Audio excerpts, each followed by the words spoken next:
what I am doing today is very much what I do in the classroom. And that is I design my lectures around being very open, having to be ready to go in any number of directions at any given time. I don't work from textbooks. I don't work from anything. All my material is created by myself or created through linking to other resources on the outside. And the reason for that, and the first little check mark, yay for technology thing, is that it allows me to move in any direction at any time on any different number of topics. The downside to that is it takes time. You have to prep this. You have to be ready. And again, I'll get into that a little bit more. Okay. So talking about this perfect world, right, or what I call massage chairs for everyone, right? And I want to talk about two different things here in that first statement. Is that the best you can do?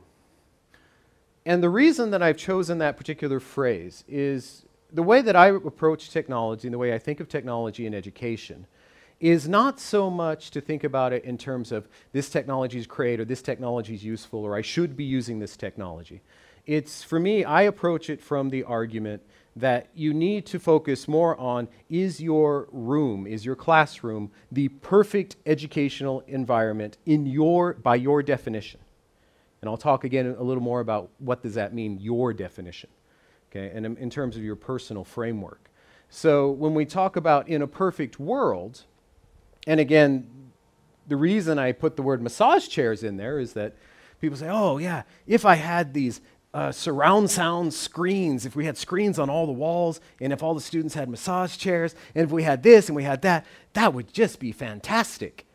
And the question, well, how would it be fantastic? In terms of the teaching, in terms of the education, in terms of how the student's going to learn, how's all that going to make it so great? And it's something that people don't really think about that much. And we've heard it a little bit at the beginning here. Say, well, we have this technology, and I know I should be using it. And again, in the introduction on the JALT page, that I said that teachers have to stop thinking about how the technology or what the technology does and have to think more about, well, what do you want the technology to do? And by that, I mean what you want the technology to do in terms of your teaching and education. So it's more about focusing on what's the point and purpose of your teaching? What's the classroom? What's the outcome that you expect from the students in the way that they're being assessed, in the way that they're leveling up, in whatever the way that is? That's the way you have to approach it. So rather than going from this top-down approach of saying, well, we have WebCT, we have Moodle, we have Blackboard, we have these things, now I need to start learning how to use them, it has to be flipped on its head. The teacher has to be the one saying, this is what I need. And we heard that a little bit over here, was we need it to do this. So there has to be the teaching, the educational model has to be the motivating factor for why technology does something. Instead we have, and there are a lot of nice models. When I talk about all these technologies, you're going to hear me maybe talk about Mac, maybe PCs, maybe talk about Moodle, throwing and dropping all of these names from all these different technologies. Let me jump on the whole Mac versus PC battle or any of these other technology A versus technology B battles. I don't care. My only interest is, does it do what I need it to do in this environment?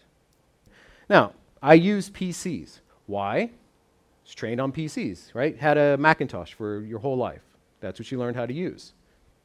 I'm more comfortable using PCs. And if you want to get into really technical things, I can talk more about, the reason I use PC, because back in the day, in the year 2000 or so, when I was trying to do a variety of different things with audio, with video, and different things, at that time, Macintosh didn't have the things that I needed. So I was already comfortable with PCs, plus when I was looking for platforms. And these days, software works across everything, right? So you can get a Mac version, you can get a PC version. Usually for anything, it's all universal. But not much longer than 10 years ago, it's like, well, we have the PC version for that, but we don't have a Macintosh version of that software package or that application or whatever it was. But when I was teaching in Australia at the University of Canberra, there was a big long hallway in the computer labs. On the left side were PC labs, on the right side were Mac labs. And as a teaching tutorials and teaching in the computer labs, I had to teach on both sides. So I had to teach in PC-only labs, I had to teach in Macintosh-only labs, so I had to get comfortable with both sides. When I talk about technology, please don't take it in the, oh, he's a Mac guy or he's a PC guy or, oh, he's promoting this particular platform. I promote it because I had needs. I had needs based on my teaching and education, and I went out looking for answers, like we're talking about, that sounds interesting, that sounds good. To meet those needs, I found these platforms, and it's always changing. I'm always choosing different things. I don't as much these days, but back in the day when I first started teaching in higher education, I used to tell my students that a lot of what I do in the classroom is based out of anger and frustration and a little bit of arrogance. What do you mean? You teach out of anger and arrogance. And what I mean by that is I used to sit in, and I still do it. I sit in on classrooms and presentations and lectures, and I used to sit in the back when you're not sleeping from how boring the PowerPoint presentation is or whatever is happening in the lecture. The anger and the arrogance came from saying, I could do this better.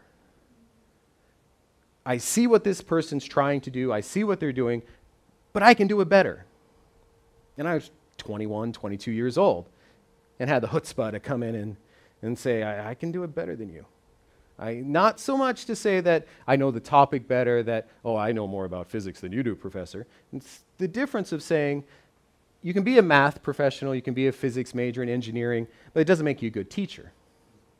So yeah, a lot of what I first started when I got into technology and education was based out of anger and arrogance. Anger that I felt it wasn't being done in the best way possible, and the arrogance to say, I could do it better.